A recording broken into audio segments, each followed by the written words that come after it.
тренажерный залға келген адамдардың бәрі олай жаңағындай тек қана дене бітімін өзіне қарап жаңағы дене бітімімен алысып ондай емес, ол жаңағы өзінің денсаулығын жақсарту мақсатында физикалық тұрғыдан жаңағы мықты болуға, выносливость дейді ғой, төзімділігін арттыруға келіп жатады. Мысалы, мен өз басым ойлаймын, баланы олай қинаудың да қажеті жоқ деп. Өзінің жаңағы қалауы бойынша қалағанын сұрап, сол қалауы бойынша берген дұрыс. Залға жаттығуға келген кезде, тренировканы бастайтын кезде, сіз егерде жаңағындай сырттан тек қана сондай тез дайындалатын тамақтар жеп, бургер, пицца, суши, неше түрлі сондай газировка ішіп, залға келіп, жаңағы жаттығу жасайтын болсаңыз, сіздің жасаған жаңағы жаттығуыңыз, сіздің сол жаттығуға бөлген уақытыңыз зая кетті деуге болады.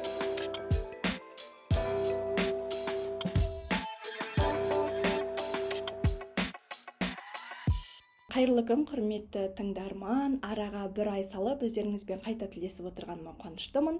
Естеріңізде болса, кейінгі эпизодымыз қаржыны жоспарлау, қалай ақша табу керек, қалай ақша жинау тақырыбында болған. Егер әлі тыңдап үлгермесеңіздер және сіздерге ол тақырып қызық болса, онда міндетті түрде жоғарыдағы сілтемеге өтіп тыңдап шығуға кеңес беремін. Сіздер қазір сол тақырып туралы шағын роликке құлақ қойыңыздар. Кейін мен бүгінгі тақырыппенен студия қонағын таныстырам. Адамның табысы көбейген кезде, сондай бір енді өміріне тікелей әсер етпейтін шығындарға көп бару арқылы, мәселен, көп шығындар жарату арқылы, сол шығынды өзіне нормаға болады. Қазақстанда екінші деңгейлі банктерге, солардың алдындағы біздің қарызымыз, жеке тұлға ретінде, ол 18 триллион теңгені құрайды. Табысыңыз артқан күннің өзінде де сіз осы деңгейіңізді ұстап қалу керексіз. Әйтпесем, әрбір сіздің табысыңыз көтерілген сайын шығындарыңыз өсе беретін болса, сізде жинақтауға бос ақшалар қалмайтын болады. Егер де сенде нақты бір мақсат болмаса, немесе әрбір сенің жоспарың межеленбесе, белгіленбесе, онда сен ақшаны мақсатсыз түрде жаратып бастайсың. 50-30-20, то есть 50 ол сенің базалық қажеттіліктерің, 30% ол сенің қалауларың, 20% ол сенің жинағыңа, ол сенің біліміңе бағытталу керек дейді. Бүгінгі қонағымыз фитнес жаттықтырушысы Айгүл Қарағойшы қызы ханым. Айгүл ханым, қош келдіңіз. Рахмет. Студиямызға шақырып, менен осындай сұхбат алуға шақырғаныңызға өте қуаныштымын. Сұрақтарыңызды қоя берсеңіз болады. Жауап беруге дайынмын. Ал енді онда мен ойлаймын, жаңағы дене бітіміне, жаңағы денсаулығына мән беретін, соны көбірек ойлайтын жалпы тыңдармандарымыз жақынырақ отырсын, өйткені өте қызық әңгіме болады деп. Бірінші мені қызықтырып отырған мынандай сұрақ болып отыр. Қазір енді ақпарат дамыған заман ғой. Барлық баланың қолында телефон, планшет, тіпті ауылдағы ата-аналар айтады, баламызды ойынға шығара алмаймыз деп, доп қумайды деп. Сол енді маман ретінде осы баланың жалпы адамның физикалық активность дейміз ғой, физикалық белсенділігі не үшін маңызды, содан бастасақ. Енді әр адамның өмірінде, мен ойлаймын, ол тек жасөспірімдер, балалар емес, үлкендердің де өмірінде физикалық белсенділік өте маңызды нәрсе. Өйткені бірінші тұрғыдан бұл жерде алатын болсақ, ол тікелей денсаулыққа өте пайдасы зор нәрсе деп ойлаймын. Оны барлығымыз білеміз. Жалпы жасөспірімдерге сол бала кезінен бастап спортқа деген бейімділікті мен ойлаймын, ата-анасы жаңағы бағыт-бағдар беру керек деп. Өйткені бұл физикалық белсенділік өте маңызды нәрсе. Денсаулық жағынан да ең біріншіден баланың зейіні өседі, внешность дейді ғой, сырт келбетіне, сырт келбетіне мән беретін адамдар болады. Соған сырт келбетіне өте жаңағы пайдасы зор. Сосын жаңағы денсаулық. Біріншіден жаңағы небір аурулардан аурулардың алдын алуға көмектеседі. Одан кейін жаңағы жүрек қан тамыр жүйесін жақсартуға, жалпы эмоционалды фонда, психикалық фонда барлығына өте пайдасы зор. Сол үшін мен ойлаймын, физикалық белсенділік өте қажет әр адамның өмірінде, тек қана жасөспірімдер емес, тек қана балалар емес, сонымен қатар үлкендердің де өмірінде ол маңызды нәрсе. Енді сіздің өзіңіз де ата-анасыз, жаңа айтып кеттіңіз. Менің 2 ұлым бар, мен де ата-анамын, мен де қазір сондай жасөспірімдік периодтан өтіп жатырмыз. Мен ұлым, үлкенім 14-те, кіші ұлым міне 12 жасқа келеді. Спортпен айналыса ма балалар? Спортпен қазір шұғылданбайды. Неге десеңіз, біз басқа қаладан көшуімізге байланысты кішкене мына басқа қалаға үйрену бір процесі болғандықтан, енді міне күн жылынғанда мен балаларымды жаңағы секциялар бар, спорт түрлері бар, өздерінің қалаған жаңағы спорт түріне бермекшімін. Спорт түрін біз уже талқыладық, сөйлестік, ол жайында қандай спорт түріне баратынына бізде әңгіме болды, айттық, шешім қабылдадық десек те болады. Яғни балалардың өздері де қызығып отыр ғой? Өздері де қызығады, бос уақыттарында шығып далаға ойнайды. Ол спорт түрі енді жасырып, былай айтпай-ақ қояйын, ол футбол. Футболға өте қызығады мен ұлдарым. Спортқа қатысқан, біз басқа қалада тұрғанда, менің бағдарым бойынша мен оларға бағыт-бағдар беріп, олар жаңағы боксқа барды. Бірақ онша, былай қалай айтсам, қызығушылығы онша болмады. Кейін өзіңіз білесіз, карантин болды, біраз жаңағы бармай қалды. Содан білмеймін, қызығушылықтары одан ары артпады ол спорт түріне. Содан мен өз басым ойлаймын, баланы олай қинаудың да қажеті жоқ деп. Өзінің жаңағы қалауы бойынша қалағанын сұрап, сол қалауы бойынша берген дұрыс. Бұны менің сұрап отырған себебім, енді қазір ата-аналар сол үйде телефон ұстап, телефон құшақтап жатқан балаларын спортқа апарамайды, соған бір әдістеріңіз бар ма деп сұрайын деген. Әдістер, оған енді жаңағы әрине баланы ұрсып, ұрып, ондай бір әдіс қолдануға болады деп айта алмаймын, ол дұрыс емес деп есептеймін. Баламен отырып жеке тұлға ретінде сөйлесу керек. Бір әдіс болғанда мен бір ұсыныс деп айтатын едім, ата-аналарға ұсыныс ретінде айтатын едім, баланың бір қызығушылығын оятатындай,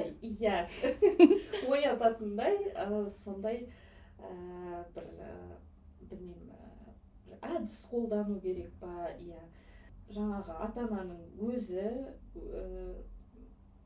баласына сөйлесу арқылы, жаңағы әңгімеге тарту арқылы қызығушылығын арттыру керек деп ойлаймын, жаңағы ояту керек. Әр нәрсеге болсын, баланы күштеп, мәжбүрлеп, жаңағындай бір қорқыту арқылы жасауға болмайды, олай дұрыс емес деп есептеймін. Тек қана жаңағындай өзінің қызығушылығын оятып, жаңағы әңгімеге тартып, жаңағы мысалы спорт дедік, фитнес дедік, соның қандай жаңағы жақсы оған деген әсерін тигізуі мүмкін, болашақта қандай оның маңызы зор екенін түсіндіру арқылы қызығушылығын оятып, солай бір әдіс білмей қолданса болады деп ойлаймын. Бірақ сонда сіз жаңағы баланы таэквондодан шығып футболға, футболдан шығып боксқа, былай ол құптамайсыз? Ондайды өз басым құптамаймын, бірақ ол мен ойлаймын баланың энергиясына да байланысты деп. Өйткені кейбір балалар болады, сонда энергичный балалар болады ғой. оларға жаңағы бір спорт түрі аздық етеді. Мысалы ертеңгісін тұрып бір спорт түріне барса, оның басқа да спорт түріне қызығушылығы болуы мүмкін. Енді барлығында солай деп айта алмаймын, бірақ болады, иә. Бірақ та мен өз басым ондайды құптамаймын, өйткені баланың ондай қатты нагрузка дейді ғой, нагрузка салғаннан кейін бала шаршап, ода жаңағы қалауы болмай қалуы мүмкін. Сондықтан да мен ойлаймын, өзінің қалауы бойынша қандай жаңағы спортты қалайды, сол спортқа берген дұрыс деп ойлаймын. Түсінікті. Ал енді фитнеске келетін болсақ, ол тоже спорт түріне жатады ғой, иә? Әрине, спорт пен жалпы фитнестің айырмашылығы неде деп сұраса, осыған жауап берейік. Спорт дегеніміз ол жаңағы мақсат қойып, жаңағы жарыстарға, мысалы сіз спортқа келесіз да, бір спорт түріне келесіз, сізге мақсат қойылған, иә, сіз осындай жарысқа қатысасыз деп сізді соған белсенді дайындайды. Сол жарысқа қатысасыз деп күнде тренировкаңыз болады, жаңағы тамақтануыңыз бәрі қадағаланып, міне спорт дегеніміз осы. Жаңағы белгілі бір жарысқа дайындалу мақсатында, белгілі бір нәтижеге жету арқылы, соны біз спорт деп айтамыз. Ал фитнес, сіз келген кезде, фитнеспен айналысуға, спортзалға келген кезде, сізде әрине мақсат болуы мүмкін, мысалы физикалық тұрғыда өзіңіздің жаңағындай физикалық белсенділік деп жатыр ғой, соны арттыру үшін, болмаса жаңағындай өзіңіздің мүсініңізді қалыпқа келтіру үшін деген сияқты, артық салмақтан арылу үшін деген сияқты, бір мақсат болады. Бірақ та бұл жерде ешқандай бір сіздің алдыңызда жаңағындай мақсат қойылмағанда, сіз жарысқа қатысуыңыз керек. Сізде ондай қағида жоқ та, ол өзіңіздің еркіңізбен келіп, өзіңіз бір мақсатқа келу деп, мен соның айырмашылығы, сол спорт пен фитнестің айырмашылығын сол ретінде бөлетін едім. Мен мынандай ой келіп отыр да, еще спортта ауылда жүрсең, сен бір ауылның, ауданның, елдің, облыстың мүддесін қорғайсың да, сол да бар сияқты да. Дұрыс айтасыз. Мен соны айтқым келді, негізгі ойым. Олимпиадаға шығам десе бүкіл. Дұрыс айтасыз. Жаңағындай өзіңіздің тұрғылықты жердің жаңағы мүддесін қорғау, дұрыс айтып отырсыз. Олимпиадаларға қатысу, жарыстарға қатысу, ал фитнеста ондай жоқ қой. Хотя фитнеста ондай жарыстар болып тұрады, жаңағы, бірақ оны өз еркіңіз, сіз оған қатысу, қатыспау деген сияқты. Сонымен екеуінің айырмашылығы осында деп айта аламын. Енді түсіндім. Мынандай ой есіме түсіп отыр да, мен мектепте оқыған кезде толықтау болдым да, содан кейін мамам мені баскетболға жіберді, өйткені ол жердегі біздің дене шынықтырудан беретін ағайымыз сол жерде тренер екен да баскетболдан, и қатты қинайды деді. Сосын мама ойлады да, қатты қинаса физнагрузка қатты, сен арисың деп, сонымен сөйтіп баскетболға жіберген ғой. И қатысып жүрміз, аптасына 3 рет 1,5 сағат па 2 сағаттан дайындаламыз. Сөйтіп біз жарысқа шыға бастадық та, менің сабағым қалады. Ауданға барамыз, облыс. Сосын мамам айтты, құрсын, мен сені арысын деп жіберсем, сен деген вообще жарыс аралап кеттің ғой деп шығарып отты. Содан айырмашылықты енді көріп отырмын менде.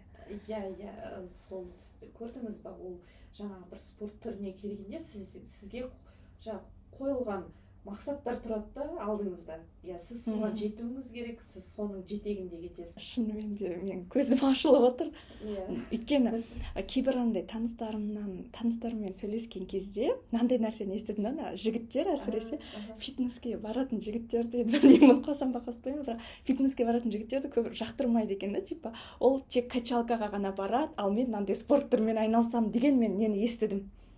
Ойды. Содан түсінбедім да, неге ол фитнесті құнсыздандырып тұр деген ой келді сонда маған. Сондай бір стереотип қалыптасып қалған көбісінде. Спортзалға, тренажерный залға барған жігіттер тек қана өзінің мүсініне ғана көңіл бөледі, басқа ештеңе қызықтырмайды деген сияқты. мен бұған келіспеймін. Иә, мүмкін бар шығар ондай адамдар, иә, тек қана жаңағы бір тоқтай алмай қалады, иә, жаңағыдай бір келе жатады да, бір өзіне бір мақсат қояды. Мысалы, келді спорт залға, тренажерный залға айналысуға, спортпен жаңа мүсінімді, өзім дене бітімімді бір қалыпқа келтіремін, осындай қалыпқа келтіремін дейді да. Жаңағы орысша айтқанда вошел во вкус дейді ғой. Иә, бір соның дәмін алып алады. Иә, дәмін алып алғаннан кейін соның жетегінде кетеді да, жаңағыдай неше түрлі протеиндар ішіп, мысалы жаңағы мышцы өсіретін сондай бір тоқтай алмай қалады да, жаңағыдай мүмкін сондай адамдарды бір жаңағына ар жағында басында ештеңе жоқ, тек қана сол бір өзінің формасымен ғана бір айналысады азаннан кешке дейін деген сияқты. Бір сондай стереотип қалыптасып қалған ғой негізі адамдарда. Негізі мен оған онша келіспеймін, өйткені неге тренажерный залға келген адамдардың бәрі олай жаңағыдай тек қана дене бітімін өзіне қарап, жаңағы дене бітімімен алысып, ондай емес. Ол жаңағы өзінің денсаулығын жақсарту мақсатында, физикалық тұрғыдан жаңағы мықты болуға, выносливость дейді ғой, төзімділігін арттыруға келіп жатады, иә, мысалы. Сондықтан да фитнестің да өзінің пайдасы зор, жаңағы спорттың да. Спорт енді бұл сен спортқа келдің ба, сен өміріңді арнау керексің соған. Бір жетістікке жету үшін, иә. Ол дегеніміз былай сырт көзге қарағанда оңай сияқты көрінгенмен, иә, жаңағы біз көріп жатамыз ғой, иә, жетістікке жетіп жатқан. Бірақ оның артында не бір сондай үлкен бір керемет жұмыс жатыр. Ең бастысы өз-өзімен, одан кейін жаңағы жетістікке жету жолында, иә, не бір ограничение дейді ғой.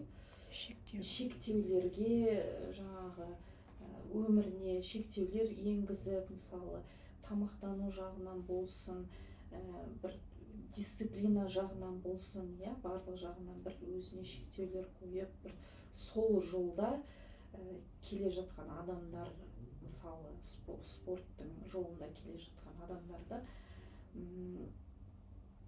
ол өте бір, білмеймін, қиын жол деп айта аламын. Мен үшін солай сияқты. Ол оңай жол емес. Шынымен нағыз өзімен күрес деген сол жерде көрінетін сияқты. Сіз жаңа күшті тақырыптың басын ашып кеттіңіз, сол жаңа жігіттер қауымы, жалпы болмаса адамдар мышцы дейміз ғой, бұлшықетін өсіру үшін протеин қабылдайды дедіңіз, жаңағы спортшылардың шектеу қоятыны, осыдан келіп тамақтануға келіп тұрмыз. Сол жайлы айтсаңыз, өйткені жасөспірімдер қазір бургер, тез дайындалатын тамақтарға әуес қой. Дұрыс айтасыз, иә, ол әуестікті мен өзім де басымнан өтіп жатыр, көріп жатырмын. Менің де балаларым бір исключение емес бұл жерде. Олар да барлық балалар сияқты сондай тамаққа әуес.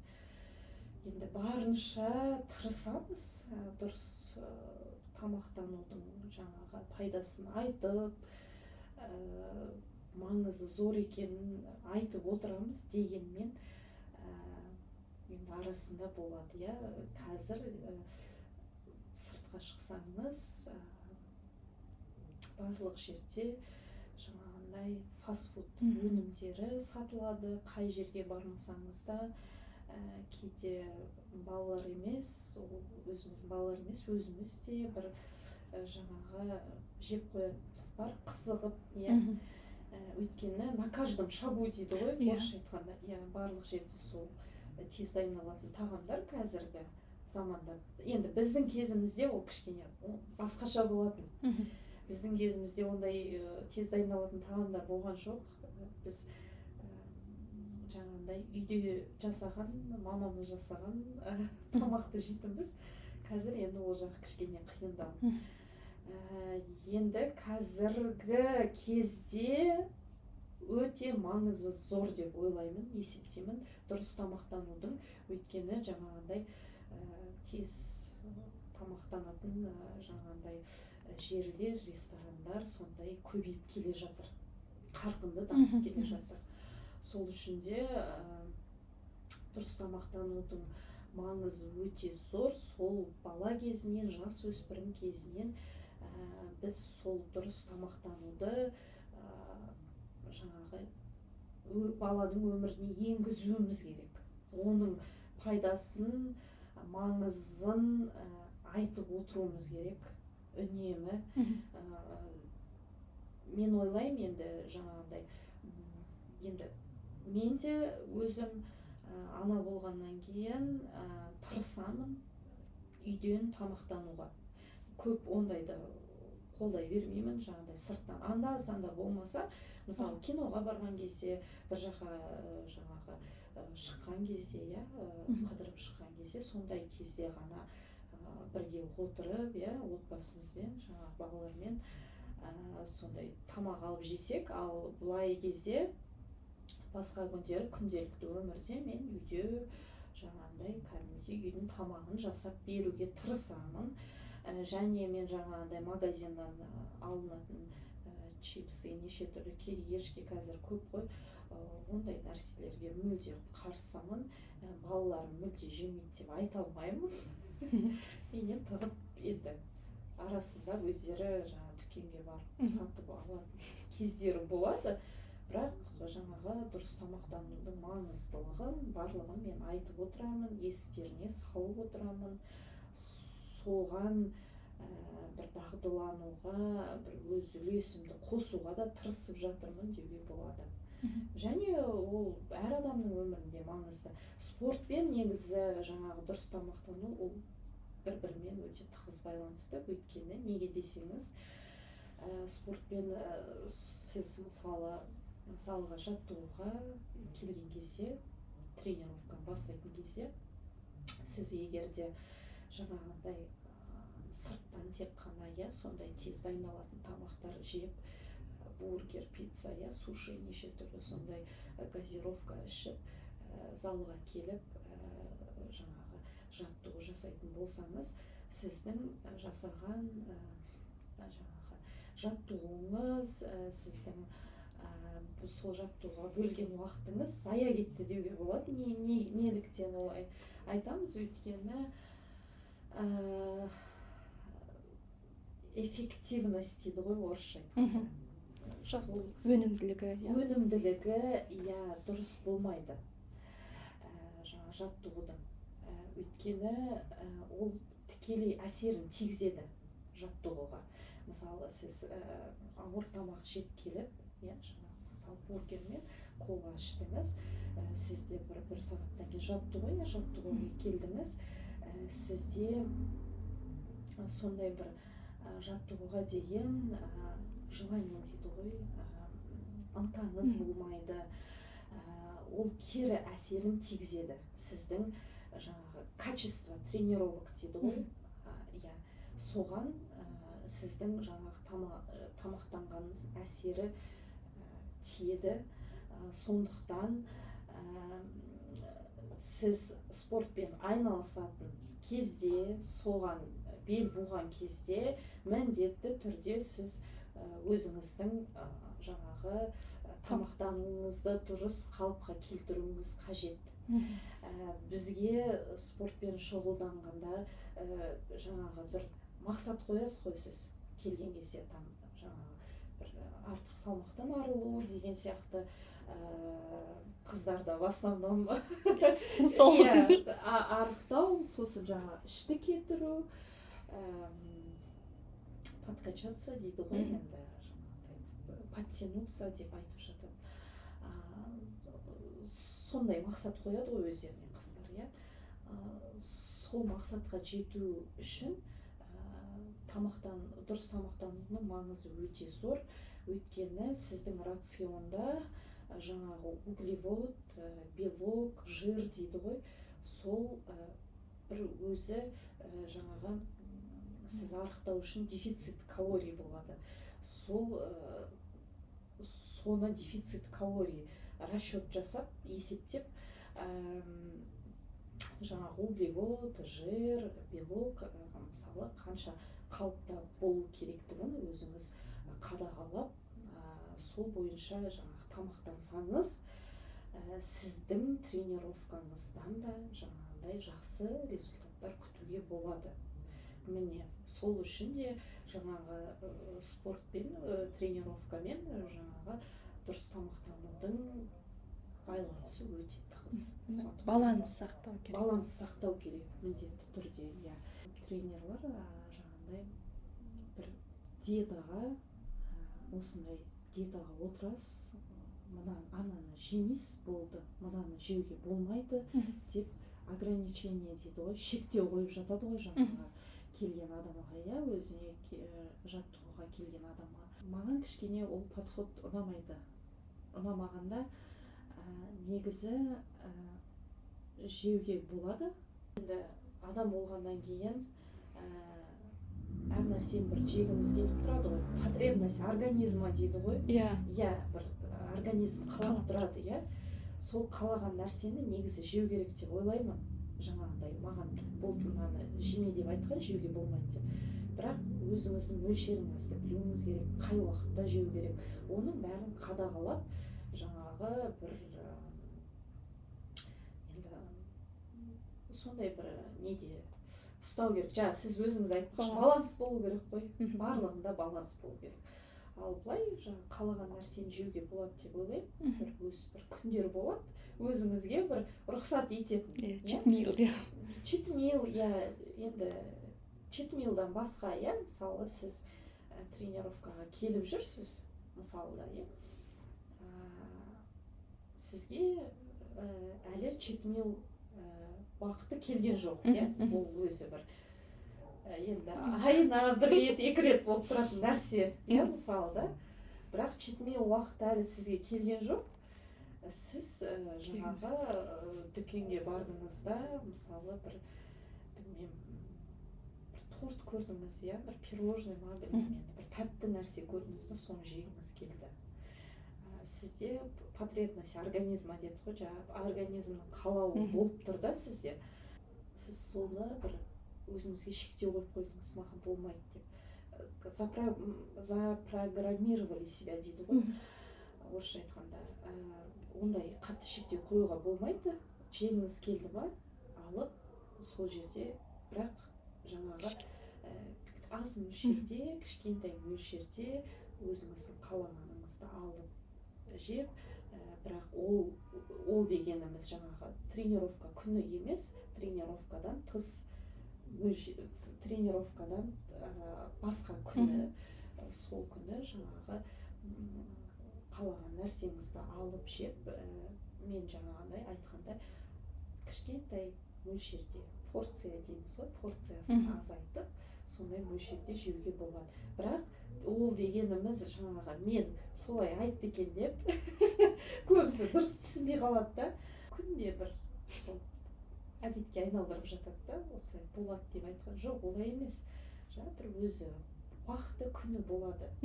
Қатты бір қалап тұрған кезде өзіңізге жаңағындай орысша айтқанда ограничение дейді ғой, шектеу қоймай, сол өзіңіз рұқсат берген дұрыс деп мен есептеймін, ойлаймын.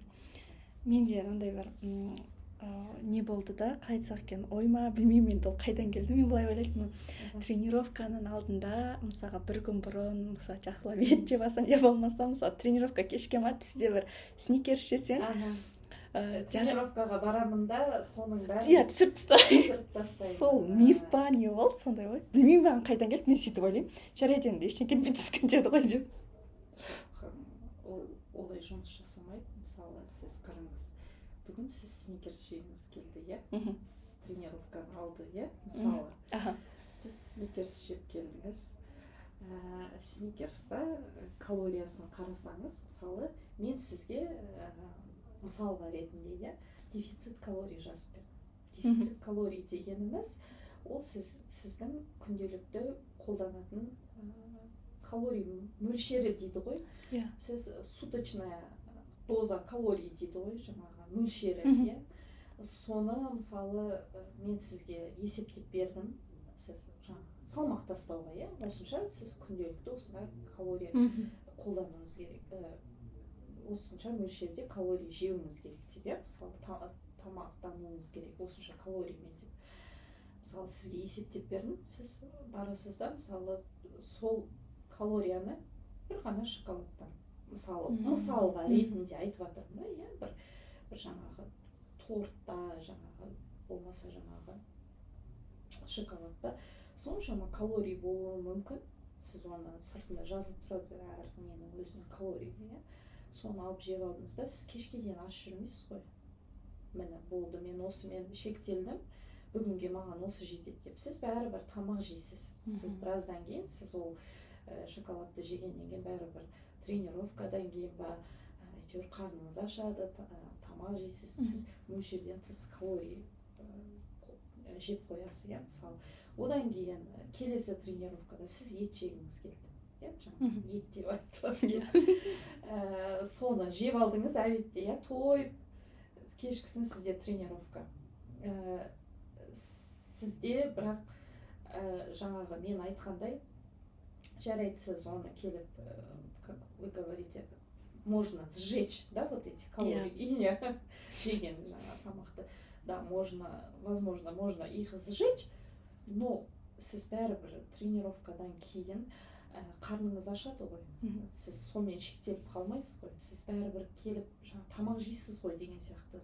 Сондықтан да бұл олай жұмыс істемейді. Сізде жарайды оны сжигать еткеніңізбен ол калорий жаңа жеген, бәрібір ешқандай результатқа сіз қол жеткізбейсіз. Одан кейін мысалы былай да жасауға болады, мен бір әдісті айтқым келіп отыр. Тез результатқа қол жеткізгісі келген адам мысалы, иә, бір өзіне уақыт береді. Мысалы бір ай, 2 ай ма білмеймін ғой, енді осындай уақытта мен осынша салмақ тастауым керек деп мысалға сондай мақсатпен келеді. Сол кезде мысалы бір ай дейік, бір ай деп алайық, иә, осындай бір айда маған осынша салмақ тастау керек деп өзіне бір мақсат қояды. Сол мақсатқа жету үшін сол жерде мен былай айтатын едім, жаңағы жесткая диета дейді ғой, правильное питание, соған отыру қажет. Өз-өзіңізді күнде қадағалап, жаңағы сізге калорий, мысалы тренермен жұмыс жасасаңыз, калорий есептеп берді, соны күнделікті жаңағы өлшеп, мысалы углевод қанша жедіңіз, сізге мынанша белок жеді, сонша белок жедіңіз, жир одан асып кетпеді, иә, мөлшері, иә. Соның бәрін қадағалап, мысалға жаңа бір ай бойы сіз солай тамақтандыңыз.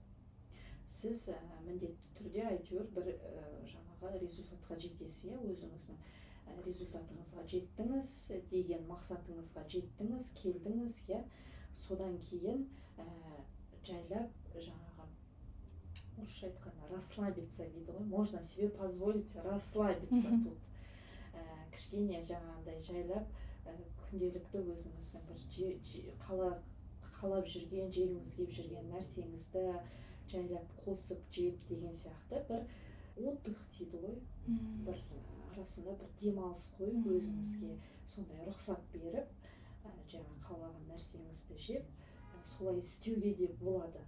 Бірақ жаңағы результатқа келгенше сіз сол жаңағы өзіңізге қойған шектеуге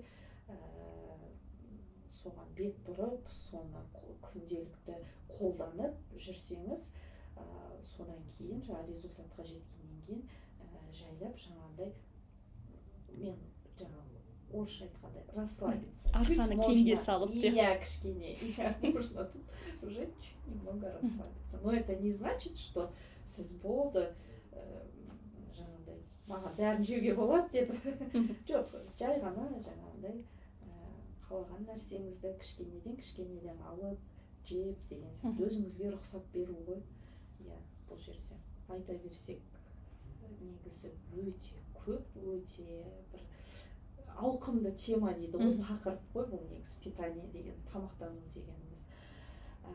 Ең басты дұрыс тамақтанудағы бір дұрыс тамақтануға әкелетін бір басты қағидаларды айтып кетсем деймін.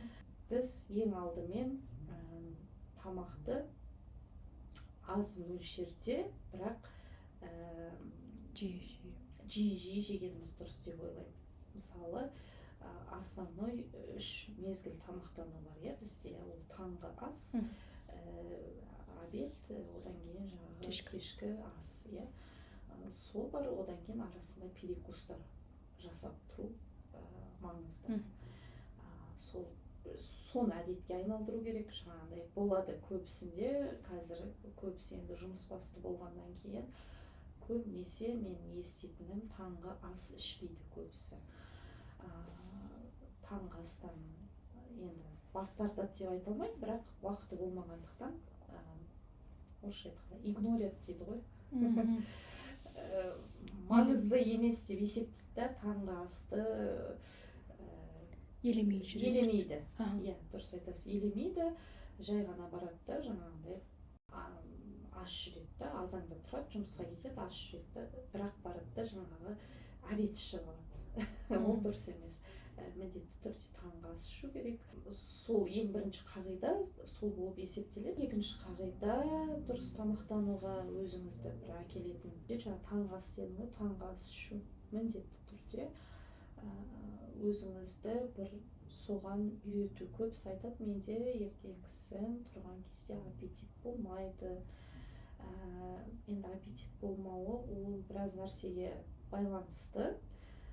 Егер де дені сау, бәрі дұрыс, ұйқысы қанған адамда аппетит болмауы мүмкін, бірақ сол бір аппетит шақыратын бір әдістерді білмем қолдану керек деп ойлаймын. Бір өзіңізге күштеп таңғы ас дайындап, болмаса арасында бір күшті жерге барып таңғы ас ішу деген сияқты солай бір дағдыға айналдыру керек. Одан кейін дұрыс тамақтануға алып келетін тағы бір қағида деп айтсақ, көбінесе майлы, сондай ұннан жасалған тағамдар емес, көбінесе жаңағы буда піскен, суда піскен дейміз ғой енді біз. Сондай тамақтарды көбінесе соған бет бұрған дұрыс. Жаңағы тамақтардан көрі соған бет бұрып, өзіңізде жаңағы привычка дейді ғой, әдет қалыптастыру. Міне, осы дұрыс тамақтануға алып келетін осы маңызды қағидаларды айтып кететін едім. Және көп ойлайды, дұрыс тамақтану деген ол қымбат деп, бірақ негізінде иә, көбісі ойлайды, дұрыс тамақтану қымбат деп. Мен кішкене бұған келіспеймін. Неге? Өйткені біз өзіміздің жалқаулығымызға, өзіміздің уақытымыз жоқтығымызға бәрін итере саламыз.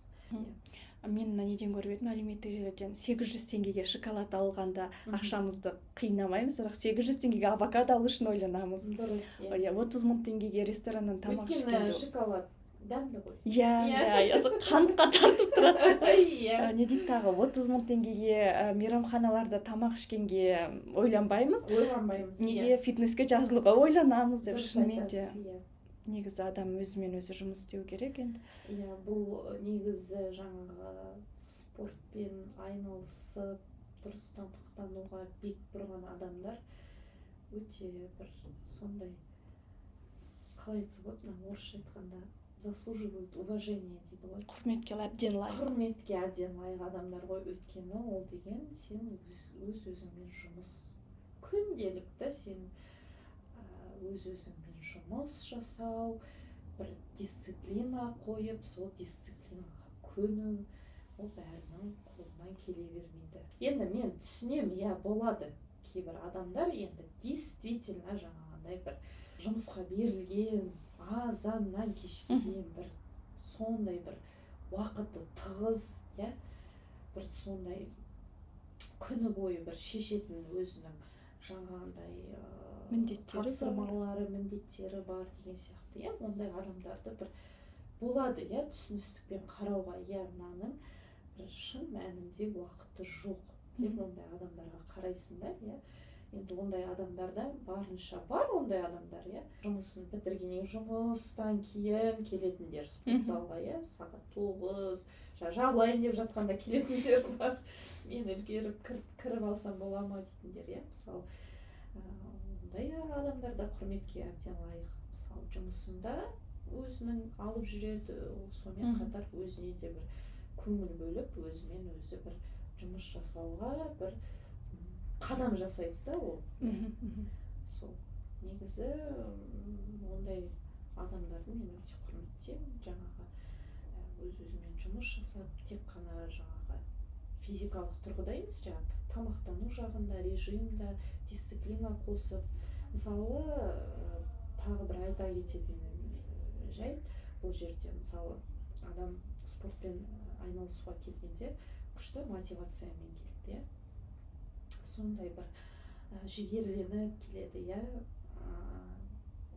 Мен деген міне жаңа киім сатып алады, өзіне ыңғайлы әдемі киім, иә. Болды, мен ертеңнен бастап спорт залға барамын, дұрыс тамақтануға отырамын. Болды, енді мен деген осы күнделікті осы спортпен айналысам, дұрыс тамақтанамын деген сияқты, иә. Мотивациямен келеді, адамда керемет мотивация болады. Содан ол мотивация ұзаққа созылмайды. Неге десеңіз, ол адам жаңа келгеннен кейін сталкивается с реальностью дейді ғой. Түсінеді, күш жұмсау керек екенін, иә, оның оңай емес екенін, режим жаңағы ұстау өте оңай нәрсе емес екенін, тем более жаңағы жұмыс жасайтын адамдарға ол өте қиын, иә. Бәрін бір баланста ұстап, бәрін бір қатар алып жүру, иә. Сол кезде жаңағы мүлдем спортпен айналыспай жүрген адам, дұрыс тамақтанудың не екенін білмей жүрген адамға бір организмде бір организм шоковом состоянии болады ғой.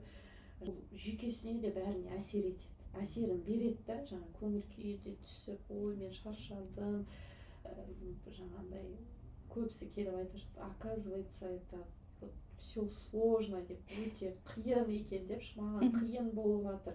Жаңа мышцалар ауыра бастайды бір-екі күннен кейін, иә, жаңағы физический нагрузка бергеннен кейін денесіне, ол міндетті түрде ол жаңа денесі ауырады, мышцалар ауырады.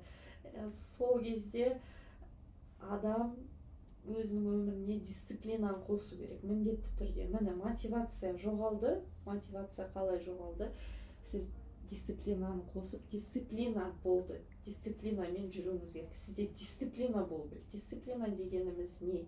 Дисциплина дегеніміз адамның оншада бір істегісі келмей тұрған нәрсені жасау арқылы бір жаңағы өзіне қойған мақсатты қол жеткізу, иә. Соны біз дисциплина деп айтамыз. Сол үшін дисциплина жаңағы тренажерный залға келгенде спортпен айналысам деп шешкен кезде міндетті түрде дисциплина болуы қажет. Олсыз ол болмайды. Негізі осы енді залға келгенде бәрімізде қарсылық болады ғой, бармай қояйық деген сияқты. Сол үйреніп кетуге тренер ретінде шамамен қанша уақыт керек деп ойлайсыз сіздің? Жаңағы мүлдем спортпен айналыспаған адамды алайық, иә? Иә. Мүлдем спортпен айналыспаған адам бірінші рет келген кезде әрине оған уақыт қажет болады, ол үйрену үшін, жаңағы денесі үйрену үшін, мышцалар дейді ғой, барлығына үйрену үшін жаңағы енді менің өзімнің былай наблюдение дейді ғой, иә, орысша айтқанда, соған қарағанда мысалы енді бір айға дейін адамға уақыт беруге болады, үйренуге, бір айдың ішінде үйренуге болады. Мысалға неге бір ай деп айтып отырмын? Мои наблюдения дедім, сол бар, одан кейін мен өзім басынан өткен, жеке өз басынан өткен нәрсе, мен бір айда үйрендім. Мен де мүлдем осыдан бір 5 жыл бұрын мүлдем спортқа икемі жоқ, спорт деген, фитнес деген не екені білмейтін адам болып келгенмін. фитнес әлеміне дейікші, ол кезде ешқандай бір білмеймін, дұрыс тамақтану, жаңағы қандай жаттығу жасау керек, оның маңызы қандай, пайдасы қандай, оны ештеңе білмей, тек қана жай ғана бір менде бір өз сондай стрессовый ситуация дейді, сондай бір ситуация болды өмірімде. Содан бір кішкене арылу үшін, содан бір қалай айтса болады, бір көңілімді басқа жаққа аудару үшін деген сияқты, сол үшін келдім. Сол кезде мен тренер болды, тренермен жаңағы жаттығамын деп шештім. Бірден жаңағы тренерге, спортзалға тренерге абонемент алып келе бастадым. Өтірік айтпасам, қазір мен 2 апта ауырдым. Ауырғанда да кәдімгідей ештеңеге зауқым болмай, желание дейді ғой. Менде сондай болды. Барлығында олай болады деп айта алмаймын бірдей, бірақ кейбір адамдарда солай өзі бір сол этаптан өтеді. Сондай бір тек қана менде ол жерде мені ұстады, жаңағы может күлкілі болып естілетін шығар, мен ақша төлеп қойғаным. Көбін ұстайды ғой. Негізі өзім бір жаңағы қаражатымды беріп қойғаннан кейін ойладым, айдың соңына дейін шыдайын, бірақ бұл менікі емес деп ойладым. Менде сондай ой қалыптасты, барған күннен бастап. Барып жүрген кезде мен жаңағы денем ауыра бастағанда, мен шаршай бастағанда мен сразу ойладым, бұл менікі емес. Қаражатым төлеп қойғаннан кейін айдың соңына дейін көрейін, енді обал ғой деген сияқты, сондай оймен мен жалғастырдым, барып жүрдім. Бір айдан кейін жаңағы енді уақыты келген кезде мен өзім байқай бастадым да, маған ұнайды. Мен уже барғым келіп тұрады соған. Тренировкама барғым келіп, аңсап, тілеп, соны бір бармасам бір түрлі болып, бір түрлі сезімде болып. Бұл жерде одан кейін тренировкада айта кететінім тағы, тренировкада бөлінетін мүмкін жаңағы гормондарға да байланысты шығар деп ойлаймыншы. Өйткені енді бұл бір жағынан пайдасы ретінде де айтылады да, бұл осы жерде айта кететінім, мысалы мен жаңа стресс ситуацияда жүрмін дедім ғой, сол кезде бара бастағанда, сіз спортпен айналысқанда міндетті түрде сізде эндорфин гормон бөлінеді. Тестостерон, адреналин, тағы әйелдерде бөлінетін гормон, енді бәріне белгілі гормондарды айтады. Еркектерде ол тестостерон, жаңағы әйелдерде де бөлінеді. Ол бірақ көп мөлшерде емес. Одан кейін жаңағы есіме түспей тұрғаны ұмытып қалдым, әйелдерде көп бөлінетін гормон. Одан кейін жаңағы эндорфин гормоны. Сол эндорфин гормон счастья дейді ғой.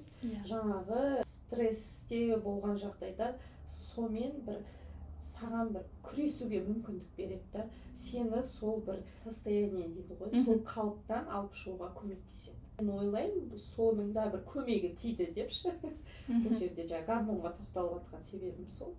Сондай бір жақсы гормондар бөлінгеннен кейін де сен эмоционалды тұрғыда жаңағындай өзің бір қалыпқа келіп, бір көңіл күйің көтеріліп деген сияқты бір өмірге бір позитивті көзқараспен қарап, жаңағындай гормондар бөлінгеннен кейін өмірге де көзқарасың кішкене өзгере бастайды. Сен более позитивный настрой дейді ғой, сондай көңіл күймен жүресің. Міне сондай бір этаптан өту керек, жаңағындай перетерпеть нужно дейді ғой, вот сондай бір этап болады өзі, бір 2-3 аптаға дейін созылатын. Мен 1 ай деп алып жатқаным сол. Жаңағы 1 ай уақыт беру керек адам өзіне.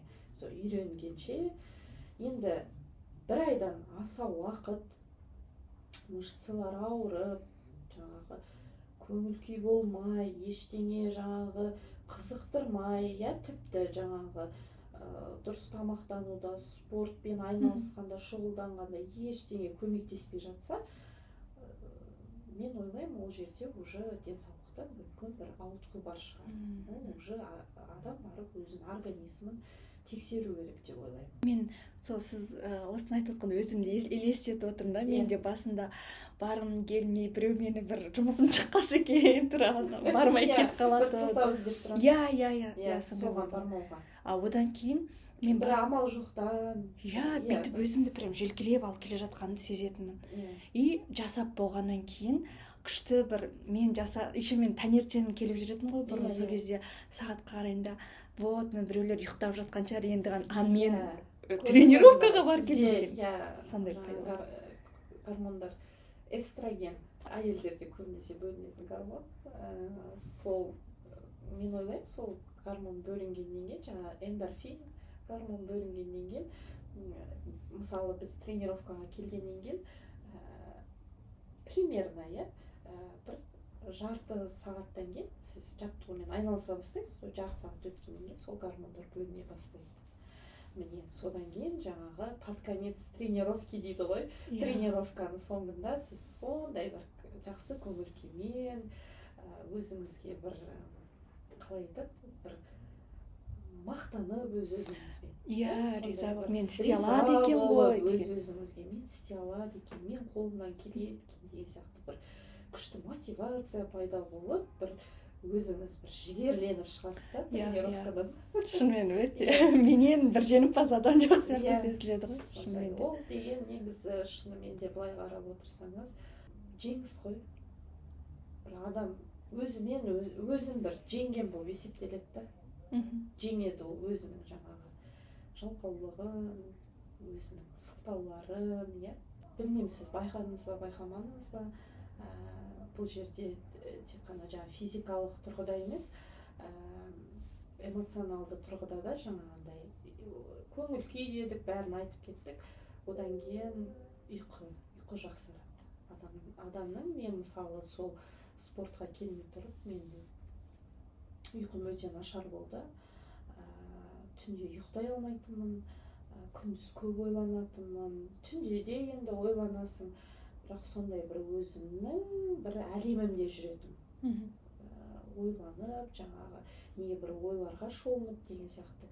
Кейін жаңағы спортпен шұғылдана бастағаннан кейін мен сол байқағаным, менің ұйқым ең бірінші кезекте мен ұйқым жақсара бастады. Міне сондай өте бір пайдасы ұшан теңіз спорттың, негізі фитнестің жалпы адам өміріне. Дұрыс тамақтану дедік, бәрі негізі бір-бірімен өте тығыз байланысты. Сонда былай қарағанда негізі адам өмір бойы соны ұстанып өту керек сияқты ғой. Ұстанып өту керек, бірақ жаңағы алдында айтып кеттіңіз ғой, бәрінде баланс болу керек. Балансты да ұстаған жөн. Мысалы, спортпен мүлде айналыспаған, шұғылданбаған адам жаңадан спорт залға келгенде, ол неден бастарын білмейді.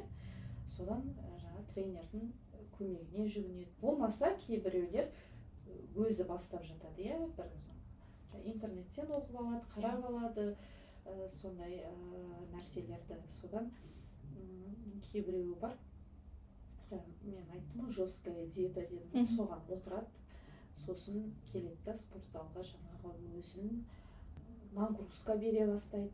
Бұл жерде тағы бір айта кететінім, нагрузка жайлы, енді осы тема қозғалып отырғаннан кейін көбісінде мынандай ой қалыптасқанда, мен бір өзіме қатты нагрузка беріп тренажерный залда неғұрлым мен көп жүрсем, мысалы 2 сағаттан аса 3 сағатқа дейін жүрсем, одан бір керемет результат шығады деп, ол оған байланысты емес. Ол жаңағы ең біріншіден адам өзіне дұрыс нагрузка бере білу керек. Одан кейін екіншіден техника выполнения дейді ғой, жаттығуды дұрыс жасай білу керек. Одан кейін өзінің қалауына, әр адамның физикалық несі әртүрлі ғой, физические возможности, мүмкіндіктері, соған қарай бәрін сол бір қалыпқа келтіріп, сол немен айналысқан дұрыс та. Ал көбісі ойлайды, жоқ, мен мына келдім спорт залға, болды, мен қазір жесткий бүгіннен бастап диетаға отырдым, қазір мен спорт залда 2-3 сағат жүремін, терлеймін, жүгіремін, барлық жаттығулар жасаймын. Мен ертең мықты, менде бәрі күшті болады, результат болады. Өкінішке орай олай жұмыс жасамайды. Это так не работает. Сондықтан да бұл жерде нагрузканы да жаңағы барлығын бір қалыпта ұстап, баланста ұстау өте маңызды. Көп рахмет. Прям 1,5 сағат өте жақсы сөйлестік. Мен тіпті дайындап келген кей сұрақтарымды қойдыртпастан сөзіне жауап беріп отырдыңыз. Енді талай мен кешіріңіз сөзіңізді бөліп жатқаныма. Мен ойлаймын, барлығына бір негізі кішкене дайындалып келдім үйден, бірақ та барлығына бір развернутый ответ дейді ғой, бүйтіп барлығын бір әрқайсысына тоқталып келіп, бір сондай жауаптарды бір дұрыс жеткізе алды сіздің жауаптарыңызға, сұрақтарыңызға дұрыс жауап беріп, оқырмандарға дұрыс жеткіздім деген ойдамын. Мен өзім үшін өте жақсы түсінікті болды. Енді ойлаймын, әлі ашылмаған, қамтылмаған да сұрақтар бар. Менде де қазір шығып жатыр. Бәлкім тағы да бір кездесіп талқылайтын да болармыз деп. Талқылауға менің қарсылығым жоқ. Міндетті түрде егер шақырып жатсаңыз, келемін. Барлық сұрақтарыңызға өзімнің білгенім, өзімнің осы өмірде жаңағы осы спорт саласында, фитнес саласында келе жатқаныма міне өтірік айтпасам 4 жылдай болып қалды. Сол кезден бастап алған білімім бар, көрген нәрселерім бар, тәжірибем бар, сонымен бөлісуге, сұрақтарыңызға бәріне жауап беруге мен дайынмын. Көп рахмет, Айгүл ханым. Қуана келемін. Онда тыңдармандар бізден келесі тағы да шығарылымдарды күтіңіздер. Сұрақтарыңыз болса, міндетті түрде комментарийге жазып кетіңіздер. Келесі кездесу болғанда жауап береміз. Біздің бүгінгі сонымен шығарылымымыз аяқталды. Бізді барлық подкаст платформаларынан тыңдай аласыздар. Келесі эпизодта тілдескенше, көріскенше сау саламатта болыңыздар, және міндетті түрде эпизод ұнаса, пікір жазып, лүпіл басып, және оны әлеуметтік желіде достарыңызбен бөлісіп қоюды ұмытпаңыздар. Бұл әрекет мені өте қатты қуантар, және подкасттың дамуына көп ықпалын тигізеді. Сау саламатта болыңыздар.